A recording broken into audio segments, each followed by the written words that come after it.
Hello, everyone. We would like to welcome you all to the Walk the Lyceum. For those of you joining for us for the first time, the Walk the Lyceum lecture series is hosted by North Carolina Central University's Office of Student Engagement and Leadership, along with the Lyceum Committee. The series brings in several of the nation's top entrepreneurs and thought leaders to engage students in relevant topics in education, entertainment, politics, and social justice. I would like to begin by having us students introduce ourselves, and I'll kick it off. Hi, my name is Munir Baba. I am a freshman here at North Carolina Central University. I'm from Apex, North Carolina. I am studying mass communications with a concentration in public relations. I'm also involved in the I'm also part of the African American Males Initiative, as well as the Aspiring Eagles Academy. Hello, everybody. My name is Alejandro Ibrahim. I am from the hometown of Greensboro, North Carolina. My classification is a sophomore with a major in history, and I'm also involved in North Carolina Central Men's Achievement Center as well. Thanks, Manuhe, for getting us started. The first class of our speakers this year were selected and focused on topics around social justice, and now we have the distinct honor to have our remaining speakers returning to the nest. Our alumni speakers are industry leaders who are coming back to share with us, Eagles, and the greater community their expertise pertaining to their respective industries. That's Miss Bynum. Highly dedicated, innovative, and goal-driven. Faith Bynum is a certified public accountant, author, speaker, and entrepreneur. Her primary mission is to spearhead positive transformations with the ever-evolving financial mission, sorry, and entrepreneurial industries. As principal of the CPA firm Faith Bynum CPA PC and author of Build Faith in Your Business, Faith's extensive professional background has landed her reputable awards and countless opportunities to speak on various platforms to educate future leaders on entrepreneurship.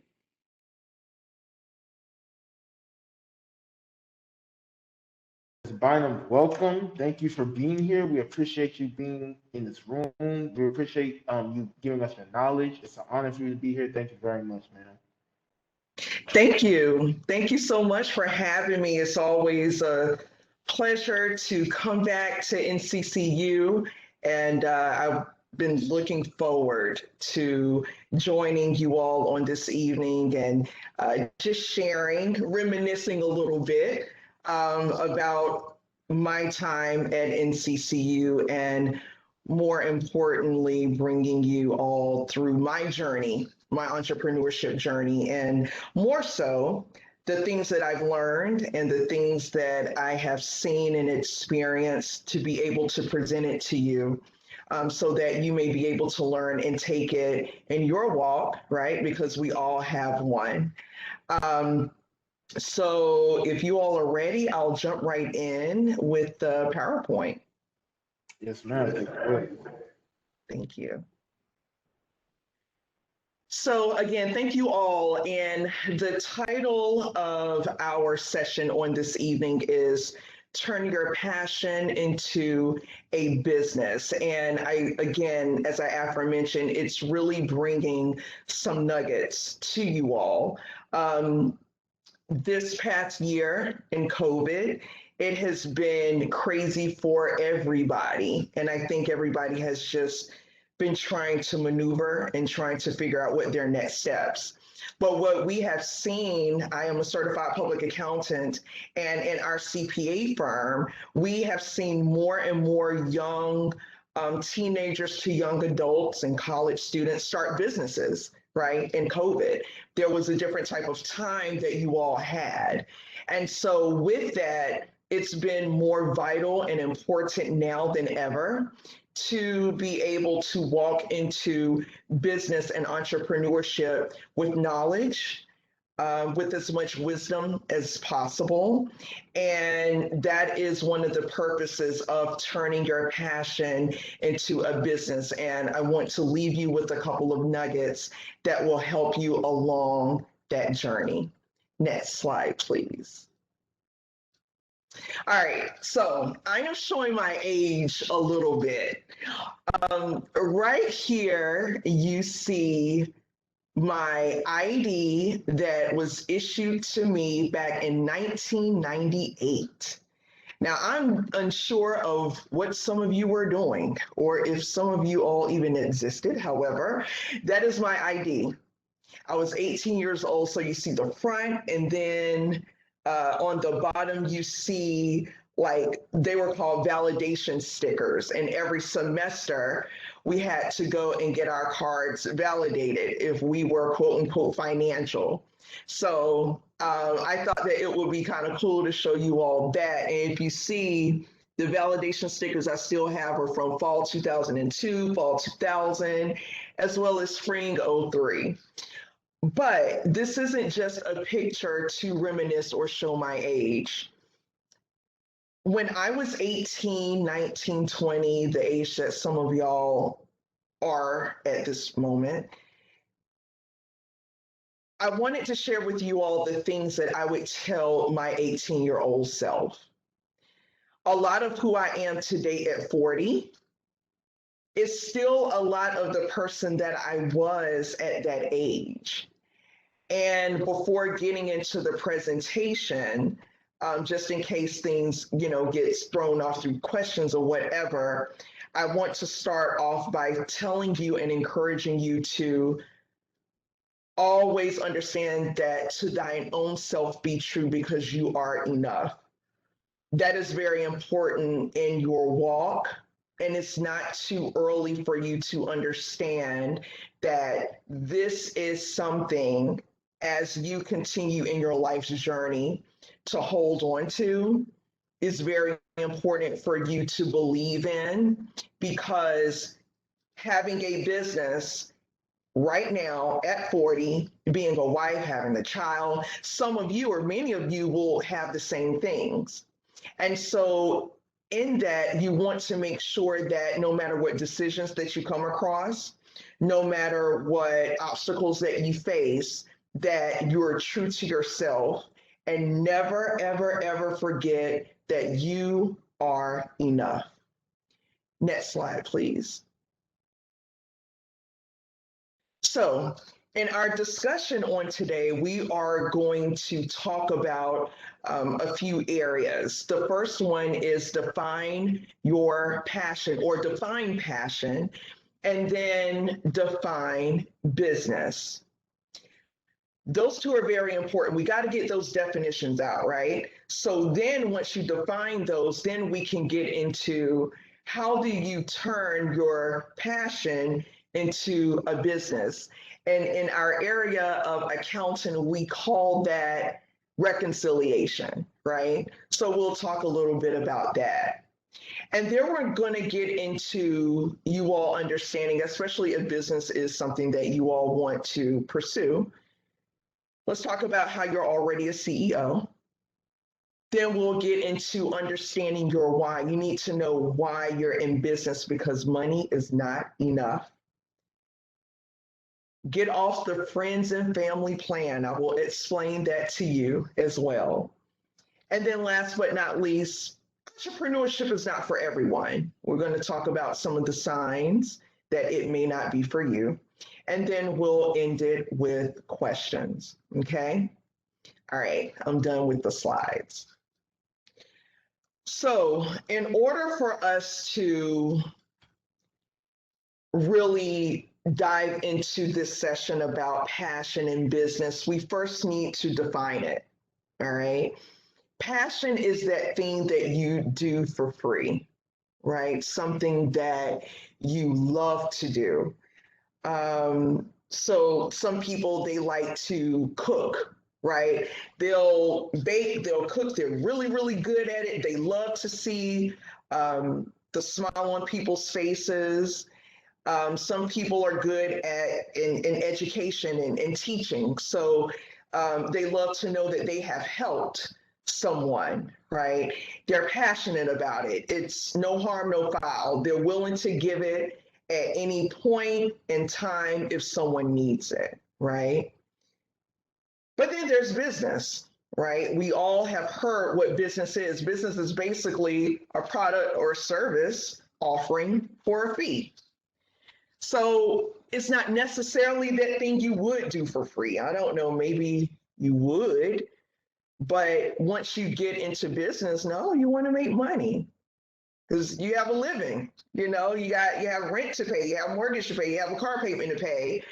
And then when you get older, you have even more responsibilities. You may have children, you are in a marriage, or it's things that you got to do. You got bills, you have credit card bills. It's just all sorts of stuff that you have. So whatever you have now, more than likely in a few more years, you will have more of it, right? So again, a lot of people, they're passionate about things. They're passionate about whatever it is that is their purpose to do. Now, a lot of people, when they say, you know what, I love it so much, I want to go into business for it.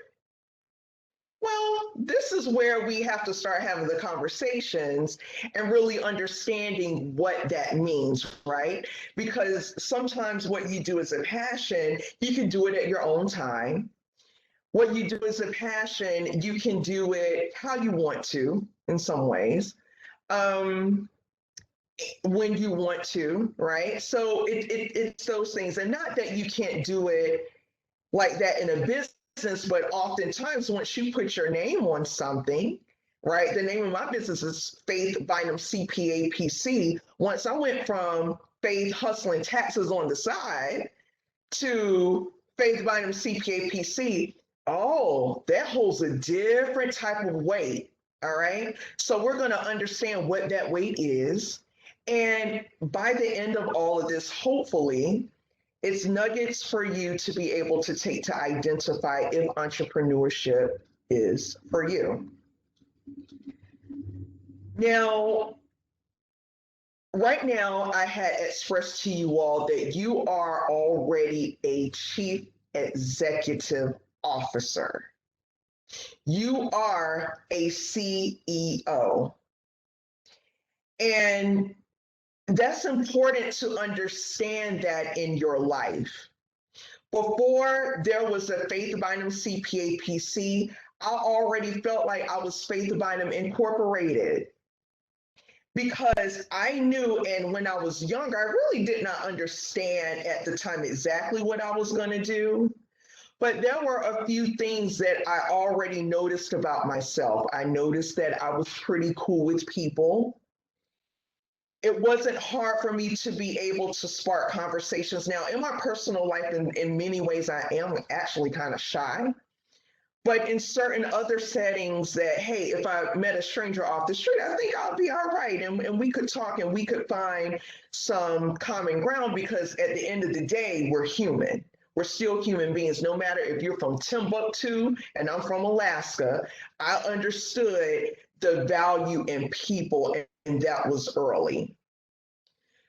I understood from my mentors that what you say, what you did, how you moved was an advertisement for who you were as a person, right?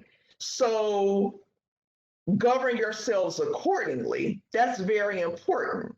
So, for instance, we were talking about in our pre-session the way that NCCU is different from back when I was there till now, right?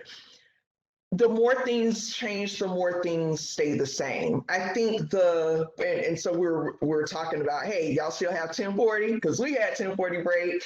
Y'all still have Chicken Day Wednesdays. Okay, good, because we had it back then too. But one thing, an example, I remember around 2000, so maybe around my junior year. So I've been going to the 1040 breaks faithfully. Like, who doesn't want to go? But around this time, and maybe it was even sophomore year, but I remember I was there one day talking with my friends, hanging out, DJs playing. And I remember saying, okay, all of these are my peers. These are the people who maybe one day I'll do business with. But how do you do business, right? And so I remember making the conscious decision at that moment that instead of always trying to break my neck to attend Chicken Day Wednesday or 1040 break, I was actually going to take that time to network with my professors. And that was one of the best choices that I could have made at that time, because what I ended up finding out, I learned a lot just about life in conversing with them. Some of my professors, I mean, they were really dropping gems and nuggets and jewels that I was like, oh man, like they were giving me business coaching before business coaching was actually ever a thing, because it's very popular now. But I didn't know what that was. All I know was that I had, and I was yearning to learn. I knew that there was something, and remember, I told y'all to thine own self be true. So, what that meant for me at that time, and with me walking as my own CEO back then, was to say, I can't do what everyone is going to do, right? All of us, we're at 1040 break together, but there's some other stuff that I need. Let me actually extract myself and let me take a different path. So when some friends, they were like, hey, Faith, you're going to meet us, blah, blah, blah. I'm like, no, I'm going to sit out on this one. And I actually would just be hanging out with the professors and just really learning and gleaning from them. Because I knew that one day I wanted to walk different. And one day I wanted to talk different. And I knew that in order to do that, that I was going to have to seek wise counsel. But a part of that was the belief in myself and saying, hey, I don't know what I'm going to be in the future. And I didn't know that those natural characteristics would turn into something. But you do know, and I think everyone has a thing within them, an instinct within them when something's right or not right, or something that is leading them down a certain path or a direction, right? So know that you are already a CEO. No one has to give you that title. You don't have to work your way up for anything. That starts from the moment that you realize your name. All right. So already know that you are a CEO. Now, a part of that mentality is extremely important, right? Your mental and your emotional disposition helps you in this thing called life, and especially if you're trying to go into business, right? So the next point that we have to talk about is you need to understand why. All right, so you've established that, okay, I'm a CEO. Yeah, I'm that, and I'm passionate about this thing, right? Because we've defined passion. All right. Now, if I choose to say I'm going to talk about teachers because I think teachers are amazing. So let's just say I'm in college and I have this gift and ability to tutor, right? So I know that this gift and ability is something that I can't shake. You know, even if I'm doing something else, I have a passion. I want to teach. I want to teach. I want to help. Now, the reality, though, is that when you say, hey, I want to go from just helping to business, you have to understand why you're doing what you're doing, because if you're doing something just for money, you are not going to last long in business. I promise you that. So check it out. One of the things that business will do is it will allow for you to set your stage, right? And so with that, you have to understand that with setting a stage, there are expectations that other people have at that stage that you set. So I'm a teacher, all right, and I can tutor. So if a person is paying me $20, to tutor them let's just say $20 an hour to tutor them, then they may have some expectations, right? So your business or your passion is to tutor, but the business side is to say, but I still have to meet these expectations, right? So I still have to have my stuff set. So meaning that if I'm going to offer them this business, then we have to establish time. We have to establish how long the tutoring sessions are going to be. We're going to have to establish the expectations. So let's just say I'm tutoring you and I'm giving you homework to do. You're not doing it. And you go to take a test and you make a D. Well, you may have to say in your business offering that, listen, if you still flunking and you're not doing the things that I'm telling you to do, you can't blame me. And you're going to have challenges and difficulties in business. Passion in business is only good, right? And it's actually great, but you have to make sure that you're not doing something just for money. Because the moment that a person gets upset with you and don't want to pay you, you're going to want to quit.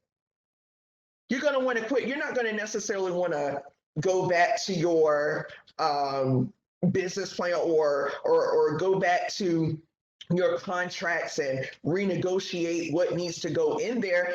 No, you're going to be like, well, I'm just trying to get 20 quick dollars anyway. So if you don't like it and this ain't working out, then forget it.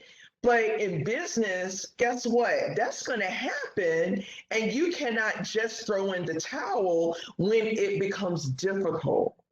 Okay. So that's why you always have to know your why. You have to know that there are going to be disappointments. You know that, guess what? When I was in business and there were a couple of times where clients were late, and especially early on, I got a mortgage to pay. I had a mortgage to pay. I had a child. So there were some days where I even had to, or some months where I had to determine, am I going to pay my mortgage this month?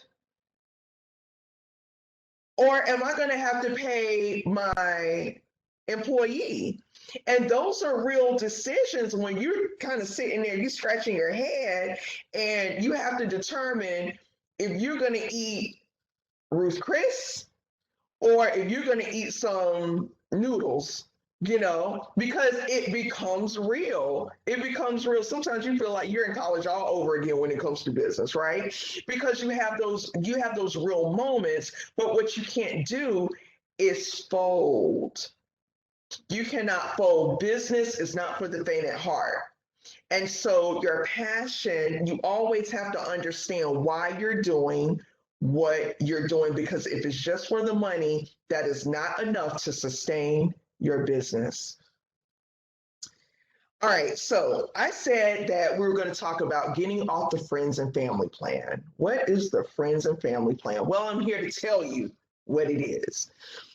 So you start your business and you're going to have your supporters, right? And a lot of times your supporters are your friends and family. You want them to try things, especially if it's a product. Hey, try this, tell me what you think. Or if it's a service, hey, I'll do your taxes. Yeah. I'll do them. I'll charge you $15, whatever that is. I mean, you'll need them, right? Because it's your friends and your family, right? But when you get into business, one of the things that my mother, Phyllis Bynum, told me, I remember I did her and my dad's taxes, right? They're my parents. I will never charge them. They're my parents. So, and I remember my mom like hassling me about a check, right? She said, I sent you a check. Did you check your mailbox? And I'm like, I mean, no. I mean, not for this. And I'm like, Mom, you don't have to pay me. So I kept stressing and stressing. And she told me one day, she said, let me tell you something. If your friends and family cannot support your business, they're not really here for you. She said, so you take this money, you provided a service. I respect your business. She didn't say I respect your hustle. She didn't say I respect your, she said I respect your business. And ever since she told me that years ago, things changed. Things changed for me. And so, yes, during your passionate phase, you need your friends and family to support you. So guess what? Hey, try this, try that, try that, you know. But at the end of the day, and it's not to say that, you know, you need to charge them the same that you're charging, you know, John Doe over here. But at the end of the day, you cannot continue, especially when it's extensive, right? And some people, they barter services and the like. That's up to you, and that's fine. I'm not saying that there's anything totally wrong with that, but the friends and family plan sometimes will leave you in a certain state of your business that you can never climb out of, right? Because it's always the hookup. Hey, let me get that. Can I get that for half off? And it's nice, I guess, to an extent until you're drained, right? Until you're performing a really huge service for them. And that is time that really could have been going into a client that's going to pay you and appreciate your work, your service, your product, whatever it is. So hookups, don't get too carried away with them. We all do that when we are starting our businesses because guess what? We want it to get off the ground, right? We're wanting for people to buy from us. We want people to say, hey, you know what? Joe over there, he takes great pictures. And Joe will be servicing anybody, whether they like his picture taken or not, whether they like his videography skills or not. He'll service anybody because you're trying to build, right? You're trying to build that foundation, and you have to up that ante at some point and just say, listen, you know, this is what I know I'm worth. This is the time that I put into it. This is the sweat equity. Right? Sweat equity is that thing that you have to put into your business at first and not get paid for it. It's the other stuff besides your passion in order for a business to work, right? So again, the friends and family plan, let that only be a short while because your product and your service or whatever it is that you're in business for, it is worth being compensated fairly for, especially if you've built it right. All right, we're down to our last 2 points that we'll talk through. Then after that, I definitely want to head into questions. So I got this term, this phrase actually for one of my friends. It's actually one of my husband's best friends, Tiffany Tucker. And she said, you know, you have to have, who are your board of directors? Who are your personal board of directors? And I loved it because professionally, I've sat on boards. Now let's define what board of directors are. And it's basically a governing body over organizations and companies that helps to make big decisions, right? So a lot of businesses, especially, you know, ones that are flourishing, and they'll have a board of directors because the top person, they have to have somebody to answer to as well. So it's kind of like the CEO's boss. So in our personal lives, we have to have our personal board of directors as well, right? You cannot, and especially as it relates to business. So in our own businesses, the thing about it is business is not easy at all times. And unfortunately, social media and different avenues have made it this attractive thing. Everybody want to be a boss.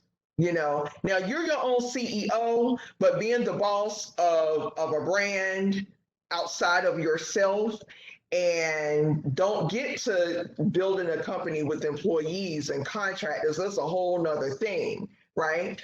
But you have to be mature in your thinking, because there are a lot of decisions that you have to make. You need to seek what we call wise counsel, right? You can't have people, just anybody, try to tell you how to run your business, much less your life, right? So the thing when you start a business, and you started it, some of you you may have heard of LLCs, limited liability corporations. Everybody wants to start one of those. Yeah, I got an LLC. Yeah, I got an LLC. All right, you started, but you're trying to figure out what the next avenues are. Then you need to make sure that the advice that you are getting makes sense, right? Everybody is going to try to tell you, or maybe not everybody, but a lot of people are going to try to tell you what to do and how to run that thing. But the reality is, number one, are you qualified? And not necessarily with schooling or anything like that, but does this make logical sense, right? Everybody should not be privy to your purpose. Everyone should not have that access.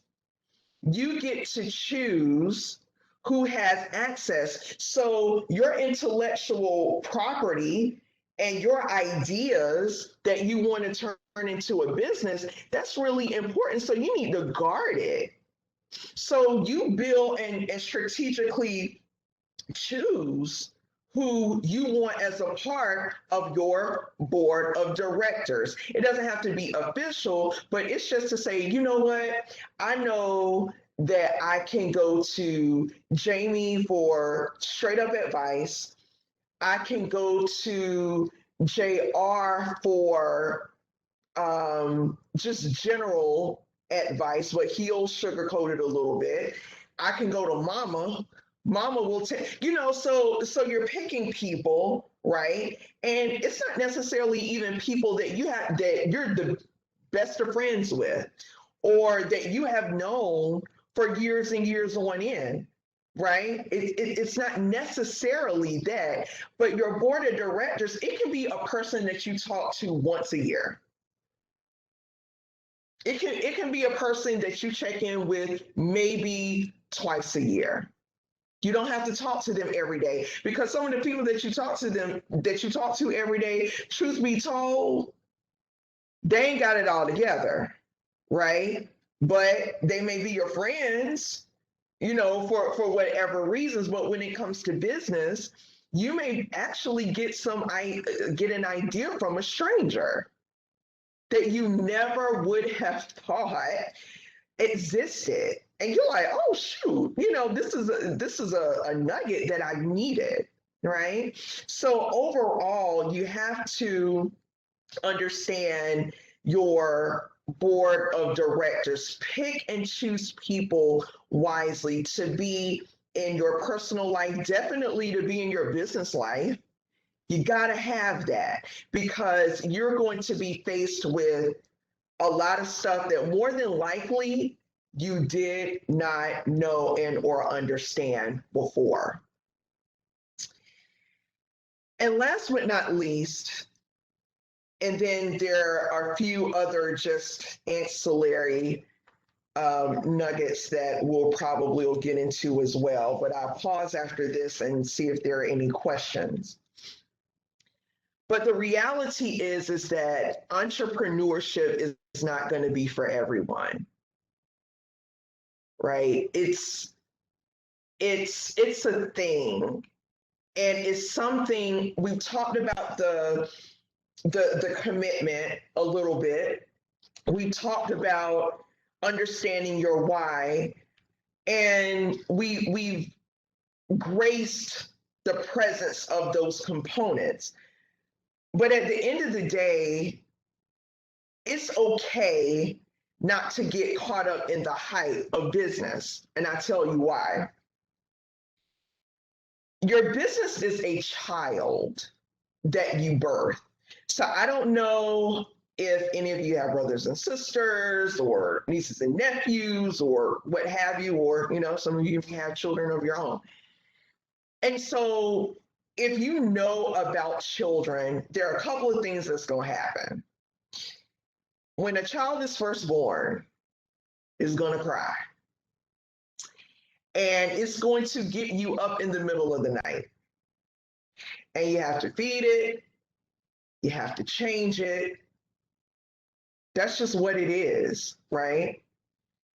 So it's the same way with business. You're working around the clock a lot of times, and especially if you're full time. Now, also too, I do, because this just came to me, I want to make sure that y'all get this. When we're talking about the hype of business, full-time entrepreneurship, walk into that slowly, okay? If you have a good full-time job and you are passionate about something, that is great. That is wonderful. And all of us are going to have different stories and different accounts of how things should be, which is cool. All right. Now that we've gotten that out of the way, business does not necessarily grant you immediate profits. So you got to think, if you have a product or a service, in order to get it to somewhere, you have to incur the cost a lot of times. So for instance, my husband, he owns a screen printing and promotional products business called Subject to Change. He's been doing business with NCCU for years. And so one of the things that he has to do, and in his early days, it works a little bit different now, especially when clients prepay invoices, but still, you have to have what's called capital. At the end of the day, it's money, it's dough, it's whatever it is that you want to call it. You have to be able to provide money to get the shirts, to buy the prints, print them. Also, if someone is helping you, you got to pay them, deliver them, then send the invoice, and then probably have to wait another 30 days before you pay. Now, I done told you a whole, so there's a whole lot that has gone into that, right? So that's not fun at the beginning. That's past now. I don't even know what that is. I mean, it is stressful. And so, and in the beginning stages, because you got to build it up, just like a child, your business has to mature. So you cannot expect for your business to do what it's gonna do, right? In 6 years in, that you cannot expect for it to do, what it's going to do when you first begin, as it would be 6 years in. So for example, like I said, at first, that first year, it was like, oh my gosh, I got this to do, that to do. I'm doing tax returns, I'm preparing financial statements all around the clock. Well, I had to do what I had to do. There was no staff, it was just me. Well, now that I am 6 years into full-time entrepreneurship, I have 9 full-time employees. I don't do the tax returns anymore. I don't prepare the financial statements anymore. That's their job. I got a new job. The new job is to manage them. because now that is to be managed. So, no, I'm not doing the things that I did in year one of full time entrepreneurship, but I definitely have a different type of job 6 years in. It doesn't mean that the job stops, it just transitions. Right. So in that commitment, and it's a whole lot of stories that I have even in between that piece. But the point is, entrepreneurship is not for everyone. If you get into business and if you get into entrepreneurship and you say, hey, I don't think that this is for me. I think that this passion, I want to keep it as a passion. I want to only do it when I want to. I don't necessarily want to have to coddle it and turn it into a business structure. I don't want to do that. That's fine. That is fine because there are so many and trust me, we see businesses of all sorts. I'm in business, but we see it because we see the financials. We have to do the financials of a lot of nonprofit and small and mid-sized businesses. And so, you see the ones they're like, look, I signed up just to make some good money, but I ain't signed up for the other part. You have to be ready for the other part. There's a whole nother part to this. It's no different from being in school. It's like, yeah, when I was in high school, they were like, yeah, go to college to get a job.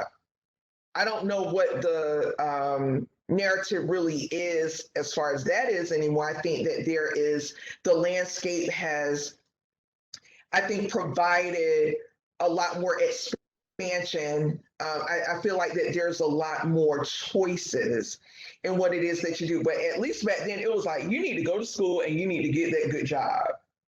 And that's period, point blank. So everyone, we're excited to get into school, but guess what? We have to do the other part. We have to get up, get ready, go to class. And at least back then, there was not anything online. Everything was in person. So, and then you got to get the work in and you got to study. And then you have to make the choices, right? Because the choices are a little bit different in college. There's parties. The majority of your parents are not right there, right up on you, right? So you have to make the choice whether I'm going to go to the party or the kickback, or whether I'm going to study for this test this exam, my midterms or finals. So these are the decisions. Well, decision making, just like that, is the same in business. It's no different. It's, do I want to get up and try to get to the office and put in a little bit of work before everyone gets there? Or I can lay around because I don't necessarily have a schedule at this point, but I am disciplined and I am committed and I want to see my business grow, expand, work. So my decisions that I had faced in college, it's no different now. It's just more of them since I'm grown. But, at the end of the day, I think that your life's journey and who you are is going to govern how you turn your passion into your business. It's going to happen for different people at different times. Some of you or some of your friends may go into business. They may be in business right now. Some of them may go into it right after college, or some may not get into it until 50. The beautiful thing about business is that there's no right or wrong. The beautiful thing about passion is that there's no right or wrong. At least in when you do it and how you do it. Okay. So I hope that there were a couple of things that you could kind of chew on. I'll pause right here and to see if there are any questions that anyone may have.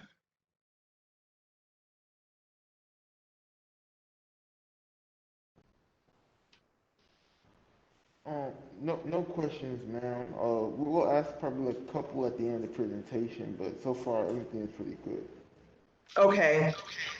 I think I see something in the chat. Um, how would you transition working for someone to opening the business for yourself? That's a really good one. Okay, so I started off with a full-time job.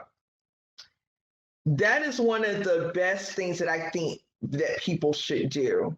If you know that, hey, one day I'm going to want to open up a business, you start planning for that, right? You start planning and say, I know that it's going to take this amount of money for me to live off of, right? And that's a reality. People, they say, oh, I took the leap of faith and I dove into this and I wanted to do this and I want to do that. And that's great. That's fine. But you still have to live there, and especially if you have responsibilities. So one of the good things to do is to plan. Plan for your exit if you're working for someone else. So I would say definitely get a budget as far as how much you need to live off of, right? And then see all of the ways that you can maybe decrease some of your expenses if you want to go into full-time entrepreneurship, right? So because again, it's a lot. Now, it's going to look different for different people. So let's just say if you're married, right? If you have a second income in the household, then that's different because you and your spouse, y'all can get together and y'all can say, hey, listen, I need this much money. Or can we decrease our expenses by not eating out as much? Are we going to go from 2 vacations to 1 vacation? Are we going to get a cable cut off and do a streaming service? So there are a lot of ways to really approach it. So that's one of the things that you want to do is to make sure that you're able to handle whenever it is that you do transition. So if you're saying, okay, I know that these are my bills, these are the things, and I also want to be able to save, and I've cut down my expenses, it's going to take me $2,000 a month to be able to live off of. So you go stash, throw a whole lot of money in the stash and save like you have never saved before. Because I don't know what it is, but it seems like expenses come to you even faster when you are in full-time entrepreneurship. You're like, where did this bill come from? I felt like I had so many more bills than I did when I had my full-time job. But you planned for it. Now, in my case, I was working for a nonprofit organization for about 11 years. And I had the things that I achieved. I wanted a house. I had bought one at 25. I have a daughter. So I was a single mom for some years. She's 14 now. But I got laid off after 10 and a half years. And I had my business on the side. So how I went into full-time entrepreneurship, and I had a nest egg, I did. But how I went into full-time entrepreneurship was that I wanted to take that leap, but I didn't know how. I had no idea how I was going to do that. So when I had gotten laid off, and it's a whole story behind that, but I took that and I said, well, if there's a time that I'm going to bet on myself, it's now. And I remember I called my dad and I had told him, I was like, I've been laid off, and I was so upset and so distraught. And he told me, he said, well, you didn't get your CPA license just to sit on it. I was like, yeah, you're right. And so I took those 5 clients and I said, this is one time that I'm going to bet on myself. This is one time that I'm going to bet on my abilities, whatever they were, right? This was one time that I was going to take a chance because I was never a risk taker. In entrepreneurship, there is some sense of risk taking. Trust me. And I was never there. I live by spreadsheets. However, at the end of the day, I took that leap and I betted on myself for one time in my life. And although there were some difficult times or some times where it's like, oh my gosh, this is a lot, I kept going. So that's to answer your question as far as transitioning from working for someone. You plan it. You plan it, because without having some type of a plan, it would have been 10 times harder for me to make it through those first 5 years, because those first 5 years are true. A lot of businesses, they do not make it in their first 5 years, at least half to 75% of them, right? Especially if it's full time, because again, it gets testy, it becomes difficult. So yeah, just plan for it and you'll be okay. Plan as long as you can, though. I definitely, if I had an extra year, I would have loved that, but I had to go ahead and step out. Let's see, those tough times, I'm reading from the chat right now. In those tough times when you were deciding to pay your rent or pay your employees, what is the thing that kept you going? What made you not give up? I had a child, so I alluded to that, right? And when you have to have something that's going to motivate you, and that's going to keep you going, because again, sometimes as humans, we get weak. Sometimes we don't have it all. Sometimes you don't know what the next move is going to be. And when times are hard, sometimes you have to take a step back. It's okay to take a step back and reassess. That's a part of life. It's a lot of decisions that we make. And it's a lot of decisions that we bet on. But at the end of the day, it's like, well, wait, hold on. Did I make the right decision? So not giving up is totally a mindset. When you decide to commit to that business, or this is anything, so now we're kind of skipping over into life. But when you decide to do the thing, you commit to it. And commitment is far more than just words. It's far more than just a social media status. Oh, yeah. I committed to this thing. You got 100 likes. Well, guess what? They're on to the next status. They're on to the next picture. They're on to the next picture. They're on to the next, because that's how fast social media does, right? And I just have to put this in. Social media has some of us thinking that we are far more. We're not learning our lessons the way that we should, so don't get caught up in that hype neither. But at the end of the day, you reassess.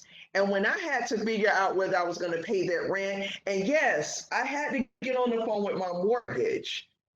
I had perfect credit, but there were times where I had to call. And I'm just being transparent. It was not a crystal stair trying to climb up. I had to call them and be like, look, my mortgage is due on the 15th. I need another week. That's the part of entrepreneurship that people will not share with you. Some people, they max out their personal credit. I had to go into my personal credit cards many times to keep that business afloat.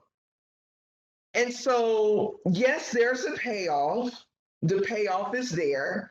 But when I had to decide, and guess what? That may not be the decision that's good for everybody. All right. But when I had to decide whether I was going to pay my rent or my employees or my mortgage and my employees, I remember the commitment that I made. Certified public accountants make up less than 1%, Black ones. Black certified public accountants, we make up less than 1% of the industry.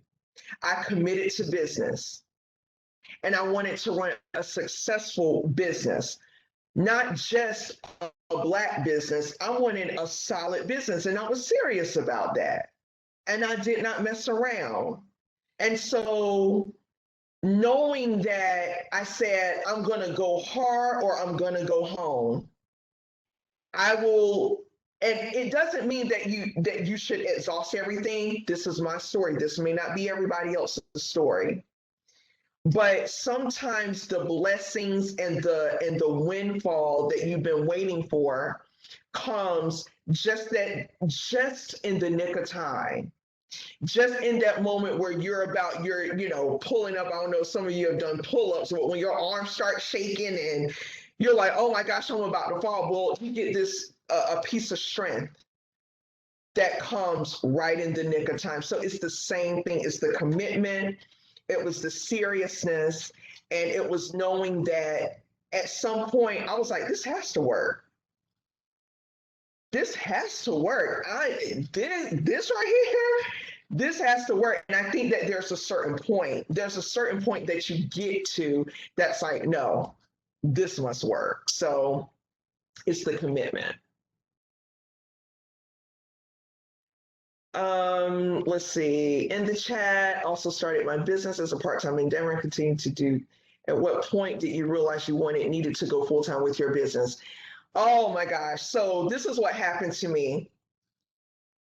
I share it with y'all. I had my full-time job and what did I do? So I became a certified public accountant in 2012. I went into business on the side because I didn't want to.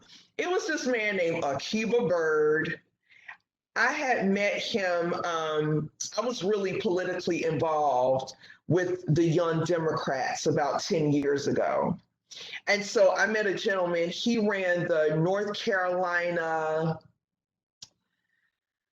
He was the executive director of, the name of the organization escapes me, but I'll never forget his name because he hit me up and he was like, hey, Bynum, look. I need to meet with you because I have this project. I just became the executive director of blah, blah, blah. And he went into it. Something that he was going to ask me about political stuff. He was like, no, I saw that you just became a CPA. You passed the last portion of the exam. I need your services. I wasn't trying to hear it. I was like, well, no, because at the time I was 32. I wasn't planning on or really thinking about going into entrepreneurship until I was like 40. So, he became my first client begrudgingly at first. I was so mad at him because he would not let up. But what happened was one client became two clients. And two clients became three. And what happened was I started seeing how I was able to help them. And it wasn't just providing financial services. It was straight up like the trajectory, like their businesses were changing because of nuggets that I was giving them, or their personal financial position was changing. And there was this burning desire. And I'll never forget. So that was in 2012 and 2013. 2014, I had a client. And mind you, this was February, the second month of 2014. And I had this client and I was telling him, I was like, gosh, I would love to go out into my own business one day, but I don't know how because I'd rather be helping you all, but this isn't necessarily the money that I need in order to pay my mortgage and take care of my daughter and all of that. And I said, but I can't I'm so attached to this, I don't know how it will work. So he told me, he said, Faith, you are pregnant with vision. It's not time for you to deliver yet. Now, if you know anything about babies, you know that women are pregnant with babies 9 months. That was in February. 7 months later, the 9th month of 2014, I was laid off of my job and was presented with the idea of full-time entrepreneurship. And although I was a little hazy as to, okay, well, how can I do this? It was the perfect delivery for me to get laid off of my job because the passion. So mine happened through a layoff. Yours may happen different, but kind of alluding to the question that I had before, it is, how do you know? Well, no, how do you come off of your full-time job to go for yourself? If you know that you have this passion, start planning again, because it's going to be a thing that's going to keep messing with you.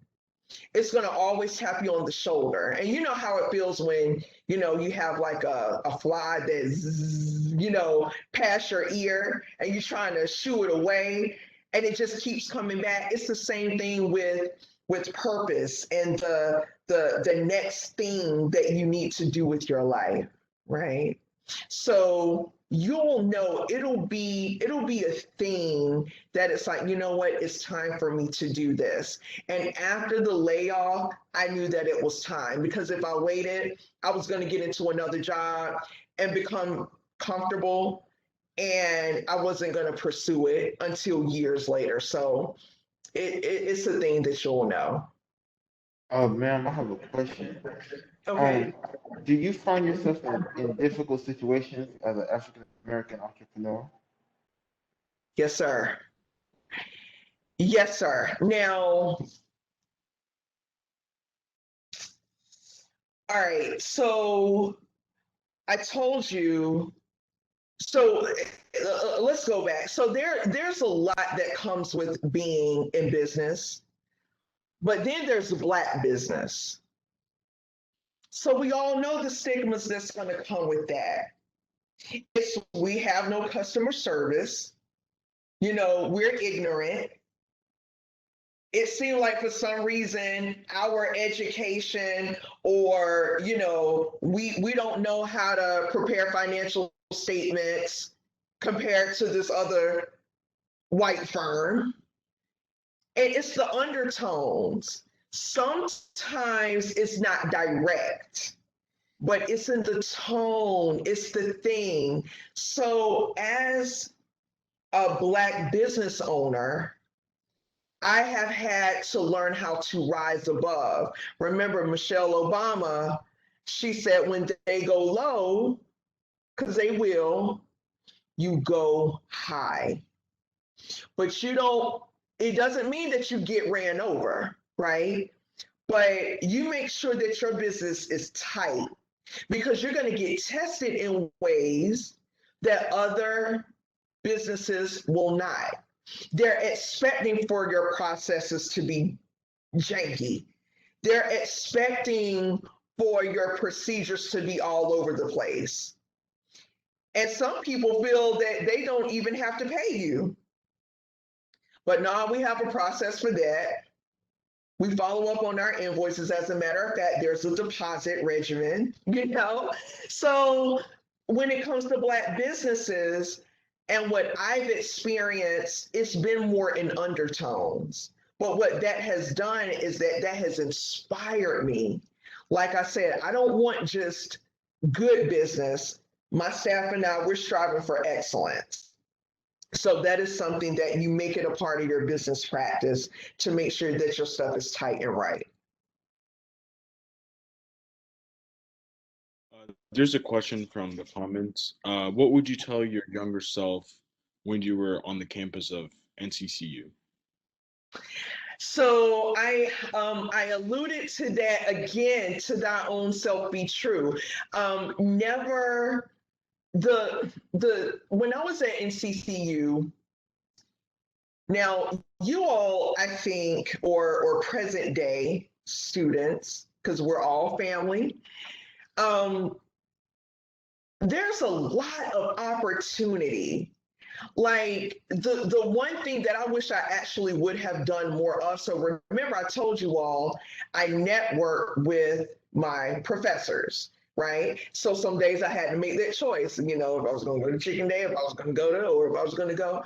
But take advantage of the help that is on campus. I wish I would have done a lot more of that. I had a part-time job, so like I went to school and I was on campus for the big stuff, but then I was kind of off. But North Carolina Central University is so rich in resources, it's not even funny. So I wish I would have networked a little bit more as far as the resource. So the resource centers and the thing, I don't know what it's called now, but there is a lot of information. There is nothing that you really can't find in or find out, right?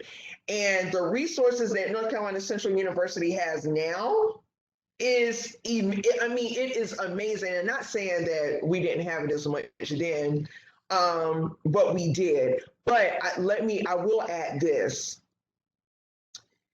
Don't ever let anyone tell you that a PWI is worth more, because North Carolina Central University taught me how to walk this thing. The professors and the faculty, they had a personal vested interest. They needed for Faith Bynum to go out there and make something of herself, because guess what? I'm a personal reflection of Mr. Holloway. He taught my accounting. I'm a personal reflection of him. And a lot of the other professors who led the way at that time. But that's one of the things, whereas be proud, continue. I was proud then, but wear NCCU as the badge of honor that it is, and network and take advantage of every single ounce of resources that are available to you on that campus, because it will prepare you for the next phase of your life. We have another question. Okay. We trying to say Manu here. We just have two more questions and then we'll do closing remarks. Oh, okay. Yeah.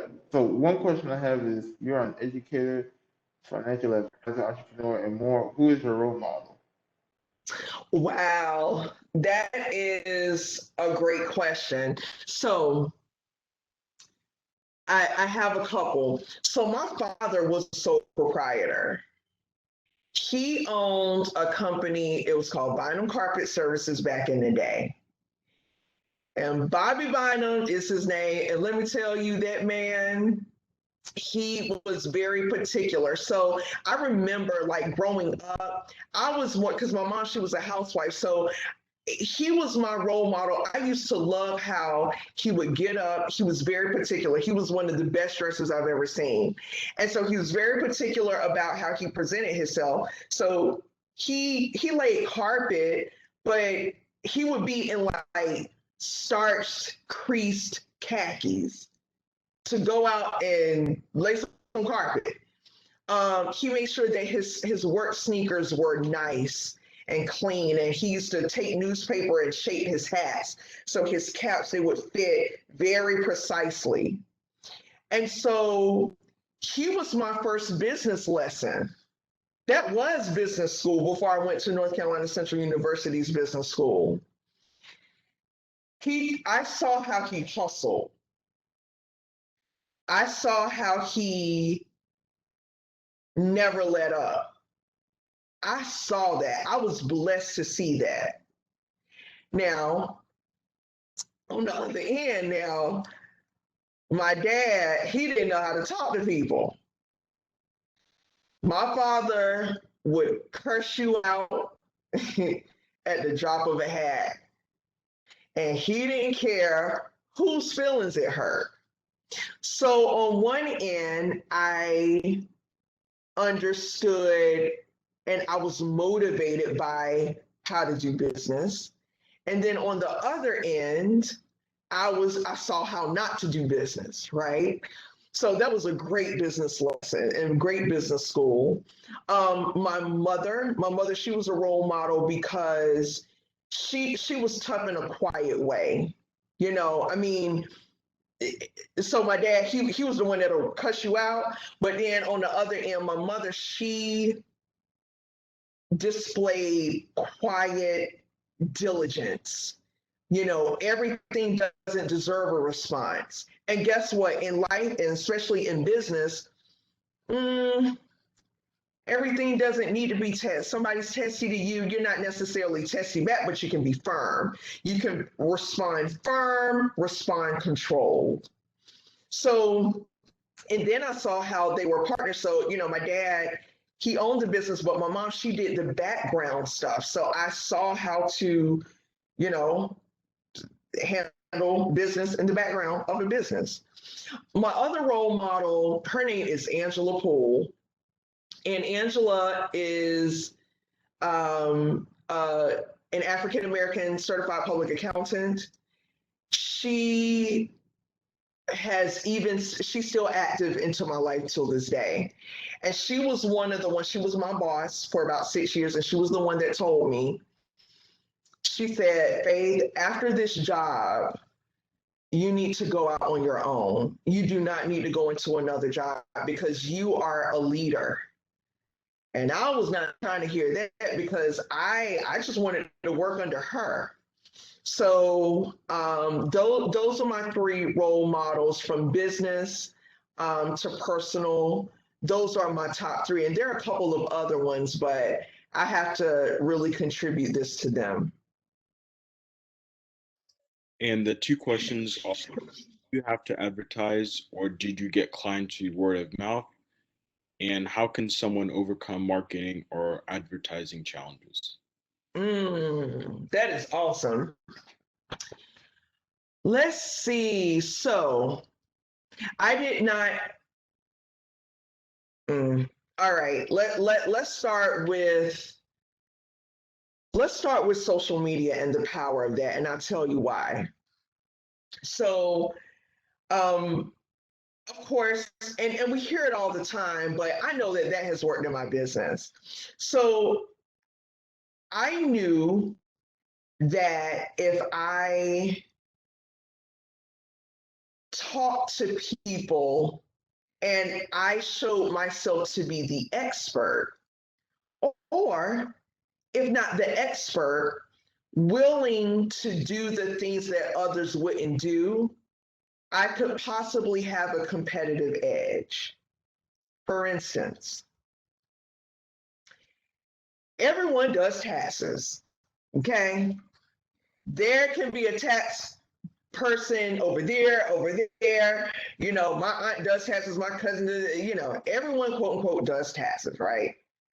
So, and then, you know, during tax season, there are all these offers. Oh, you know, we can get you a refund for $6,000 and, you know, or here's a cash advance, or blah, blah, blah, blah, and all of this and all that, right? There are a couple of things that you do. You make the decision to say, whatever product or service that I'm offering, I don't care about what my competition is doing. But be aware, right?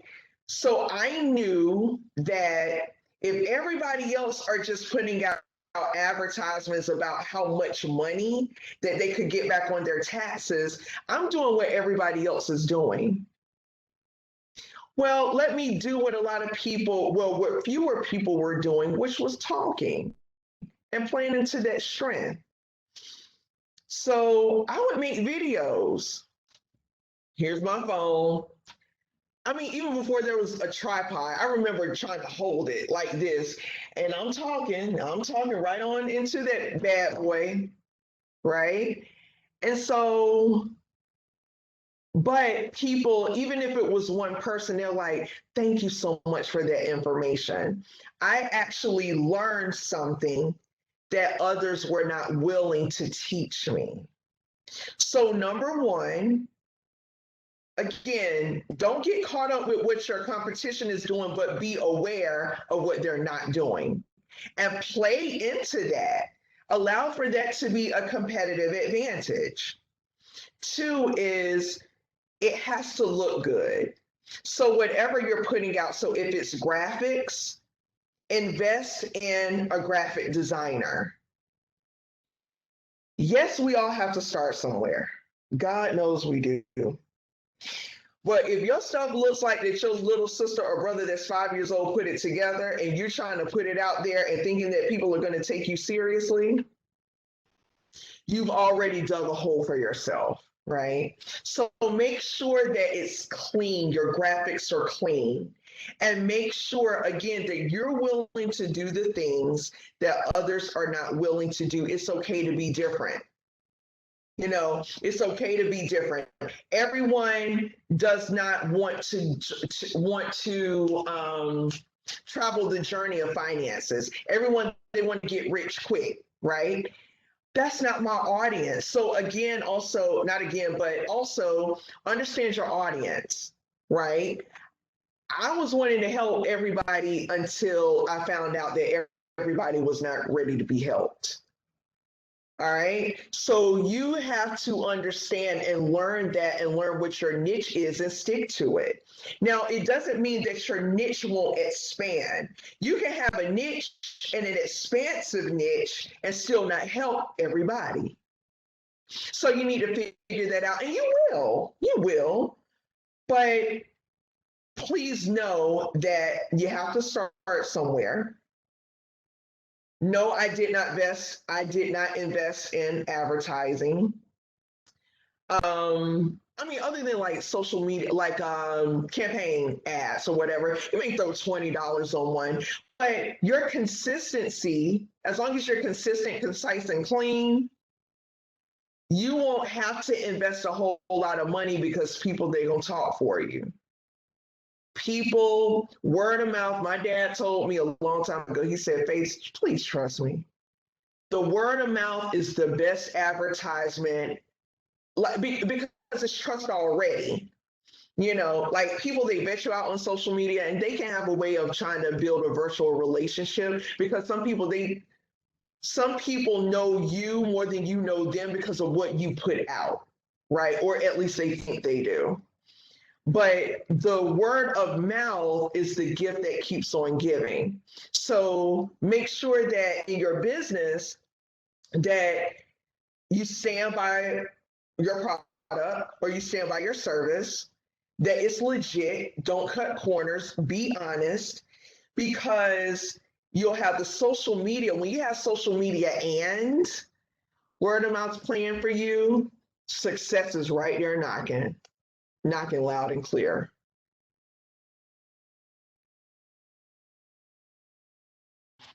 Any other questions? I think that is all the questions that we have. Thank you so much, Faith, for coming in and talking to us. Alejandro, do you have any Thank closing? you very much, Ms. Bynum. Thank you for your wisdom and knowledge and for helping us. I even learned some things here today. So, you know, if I want to go be an entrepreneur, I'm saying, whoop, I'm already a CEO, so I can go do this. So, I'm gonna, you know, thank you so much. I appreciate the knowledge. Thank you so much. Thank you for having me.